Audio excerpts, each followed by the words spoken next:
Good afternoon, everyone.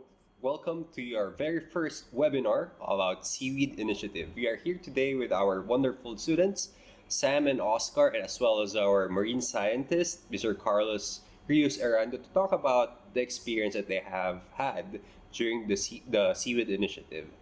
To start with, why don't you guys introduce yourselves? Mr. Carlos? Hello. Hello, can you hear me? Yes. My name is Carlos Rios, and I'm a marine biologist. My expertise is seaweed and invertebrates, and I'm recently working as a teacher in the Marine Science Center in the Harbour School. All right. How about you, Sam and Oscar? Hello, I'm Oscar, a grade 9 student who last year in 8th grade was involved with building seaweed farms, and me and Sam have been doing some research on seaweed this year during marine science research. Maybe Sam wants to tell more about that. All right.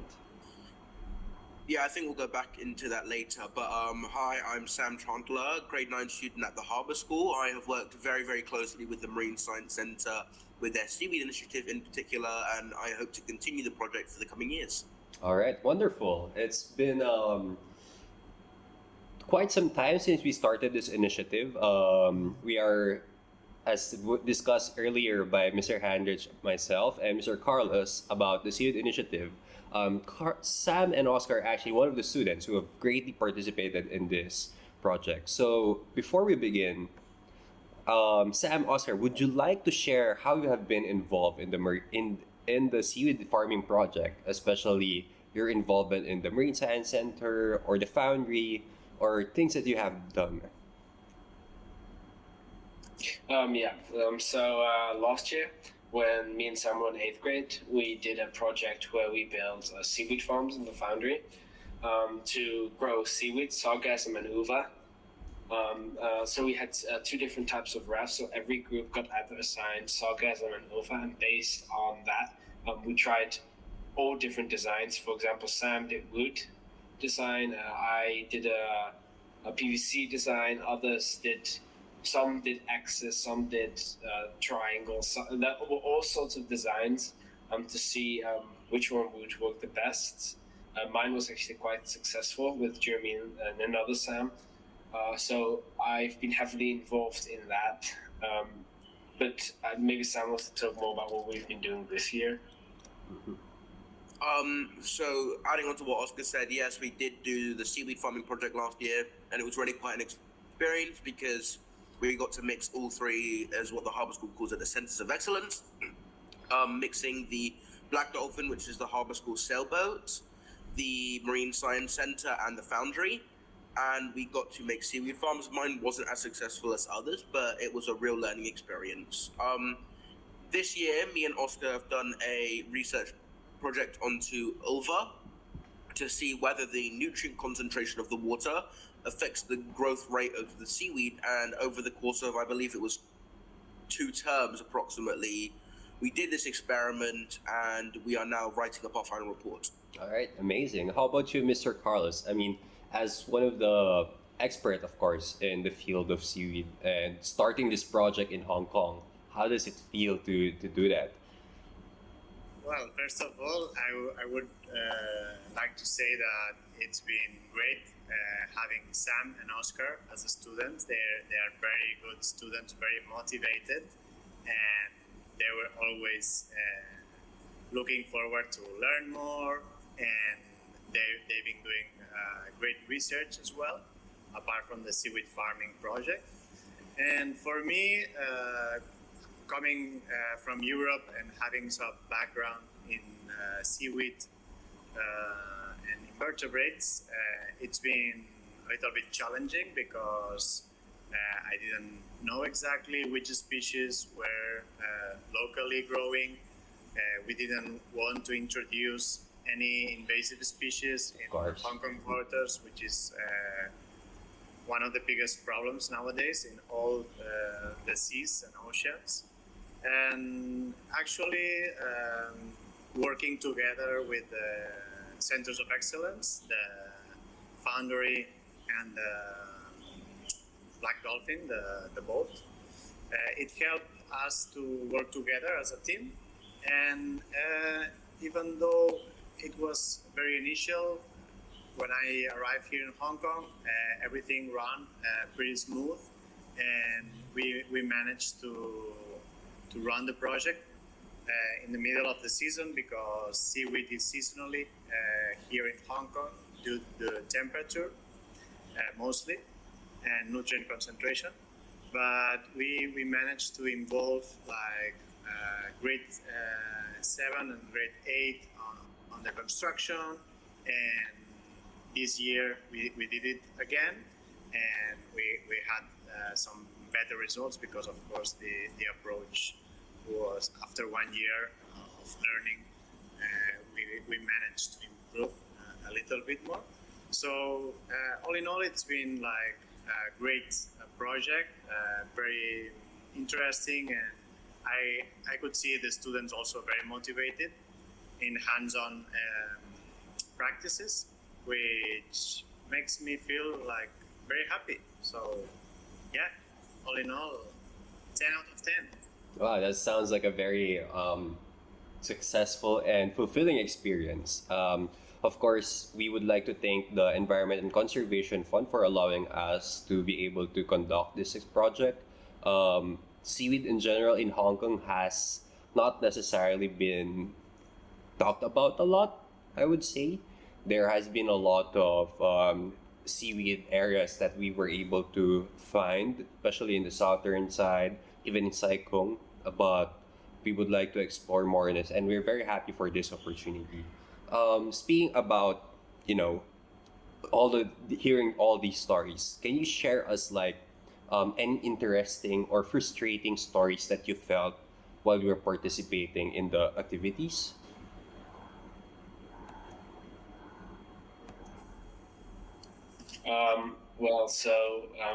As in last year, in grade 8, we were the first ones to build a seaweed farm, which meant that we didn't have a lot of data and to base our farms off. So what we tried to do is we tried to make as many different kind of seaweed farms in order to see which one would work really well, which one wouldn't work really well. And that way, so the challenging part is that we were doing something that hasn't really been done in Hong Kong before. So it was very interesting and a bit scary, because as soon as we deployed it, a typhoon came. So I remember being at home and I'm like, oh, we just deployed the seaweed farms. I hope that they're not gone. But they, some of them went really well, others we could learn from. And I think that's the entire process of what we did last year is year after year after year, we learned more and more about the design. So, for example, my design was very good. Sam's it was made out of wood, which sea worms were getting into. That's how we learn. And I know that the 8th graders this year have centered more towards my design and less towards the wood design, and that's how we keep learning. And so this really has to be a multiple year project, because in 1 year you learn things, but there's so much more to learn, because seaweed is a very unexplored area, definitely in Hong Kong. Yeah. How about you, Sam? Anything you want to share? Maybe about the research process. Yeah. Yeah, the research process was a bit annoying as well. I mean, it was a bit annoying on the front that finding all the background information that we needed to find, as Oscar said before, this is a really untouched area in the marine environment, and a lot of research hasn't been done into this, and that's why I think that the Harbour School is really leading and pioneering in this sense. And overall, yes, there were some tough experiences that me and Oscar and even Mr. Carlos had to face doing the research for this, but we also had to do, but I think we overcame it, and overall it was a fun experience. Right.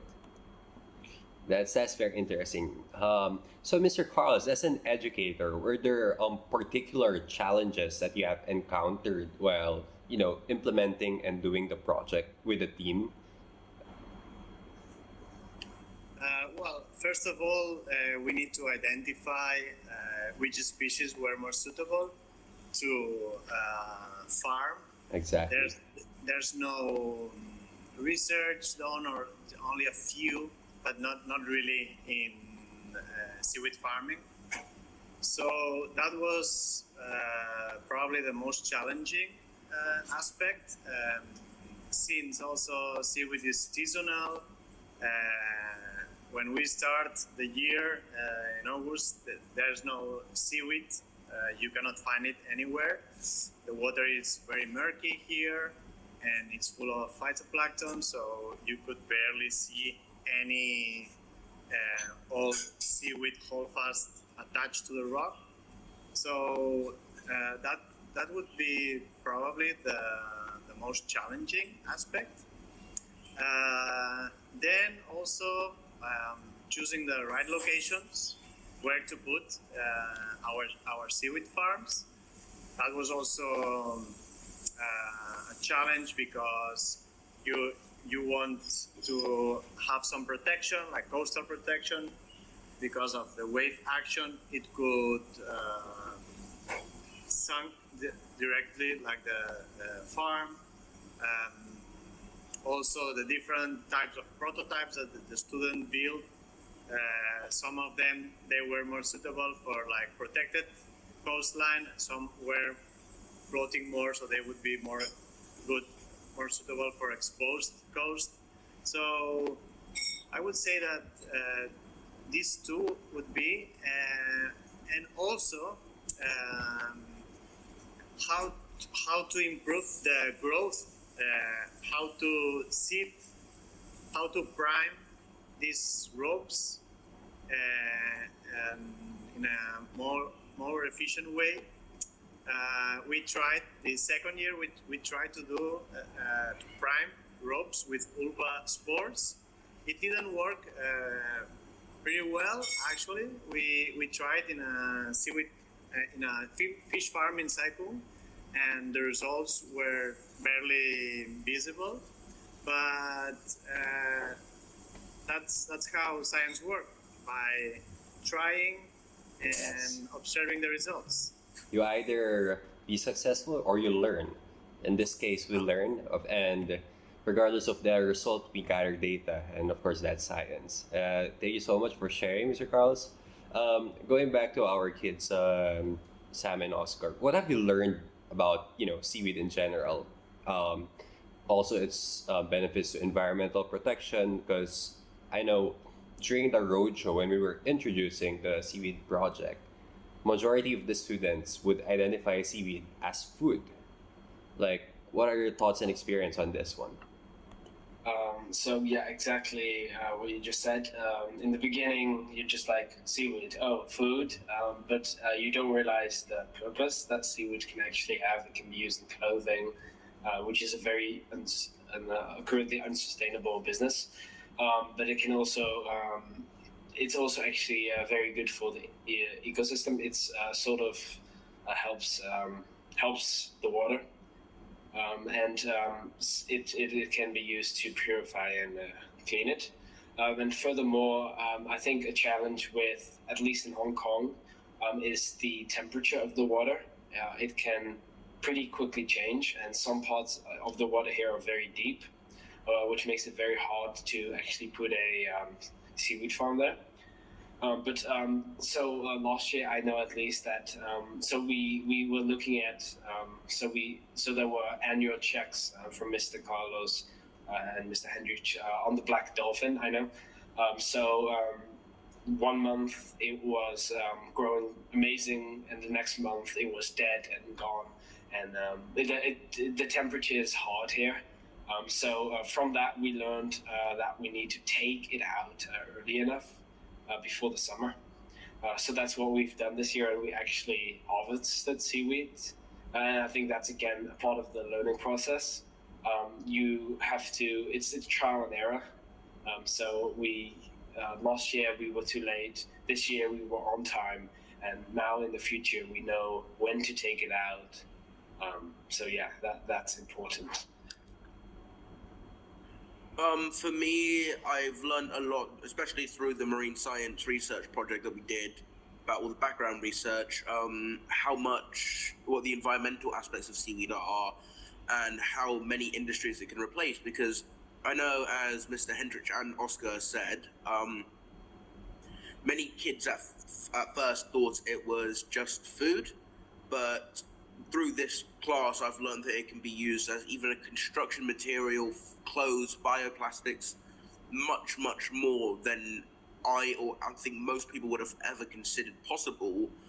And a lot of these industries that it can replace are the most polluting industries in the world. So you're sort of hitting two birds with one stone, because whilst you're farming the seaweed, you are reducing the carbon emissions by these industries, by the seaweed growing through the process of photosynthesis, but you're also reducing the need for these industries as a whole.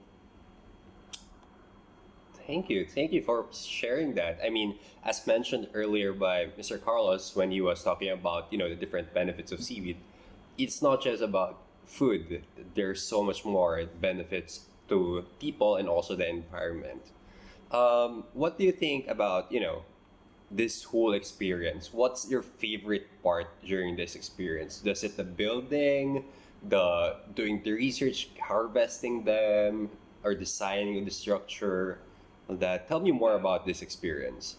Well, that's a hard question. It was all very fun, but for me, it was building.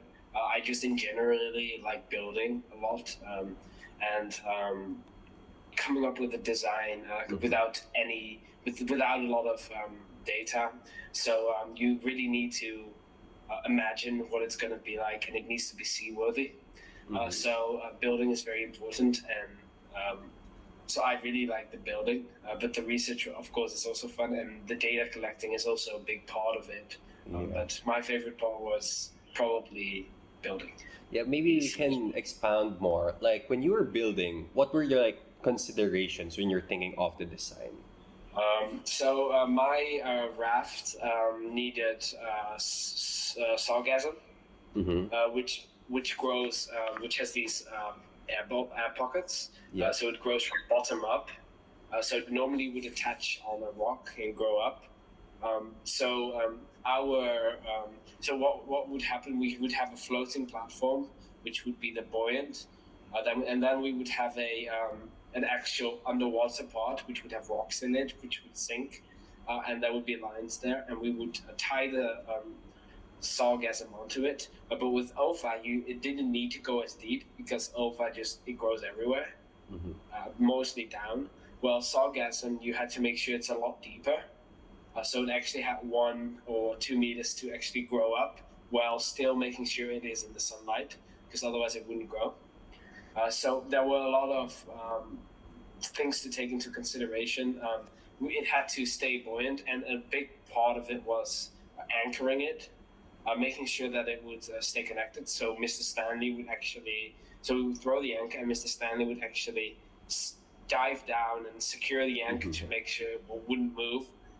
So there were a lot of things building, but also deploying wise, to take into consideration, because little things matter in the sea, because the sea is very the sea can easily take out the raft, and like Mr. Carlos said, we had to carefully pick sheltered areas, and that's also probably why most of our farms survived the typhoon, is because we had strategically found the sheltered areas to deploy it by, and there were a lot of things to take in consideration, making sure that the two pieces were lashed very tight together. So you would have to tie them together very tight, then you would have to glue them, and then you'd have to glue them again, and then again, in order for it to make sure that the sea can easily break things. So it had to, because we didn't want to pollute. Of course. Dewater even more. So that was a big aspect in quality control, and that's kind of what I really enjoyed. That Yeah. And it worked out really well at the end. Alright. So. Thank you for sharing. How about you, Sam? For me, some of my favorite parts of the whole Seaweed Initiative was less on the building side, but more on the scientific side, because I really enjoy my time at the Marine Science Center, and I look at the marine scientists as less of a teacher, but more as an inspiration. And I really, really, really look up to them, and I enjoy doing all the water sampling, learning more about seaweed, learning not only about seaweed, but also the organisms that live within seaweed and what makes sure that they grow efficiently, the benefits of seaweed, and much more. Whilst I do still enjoy the building, and as Oscar said, it is a very difficult thing to choose, I personally would go down the more scientific route rather than the building and hands-on route.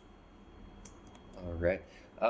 Before we end, going to our last question, I wanted to ask if, experiences like this that, we will be able to learn more about the environment is really essential or something that should be done and taught more to to the other students. Do you think this kind of experience is a worthy experience, or that's really, a wonderful experience for you to say? It's definitely worthy because you learn more than just the science of it. Yeah. So it was a very hands-on project, which meant that basically everything was done by us. Mm-hmm. Of course, the quality inspections were done by the Foundry and Mr. Stanley, the captain of the Black Dolphin, to make sure that everything was going correctly. But for the rest, all we really did was have a week of lessons, learning about what we needed to know, and then they just kind of let us off, explore, brainstorm. We would explain to them what our vision was. We would put it down on a 3D on the chart. Then we would build it, and it was very hands-on. So you learn a lot more than just the science of it. You learn a lot of new building techniques. So it's actually 2 weeks that I've probably learned more in those 2 weeks than I would learn in an entire month in the classroom, because you are actually doing it.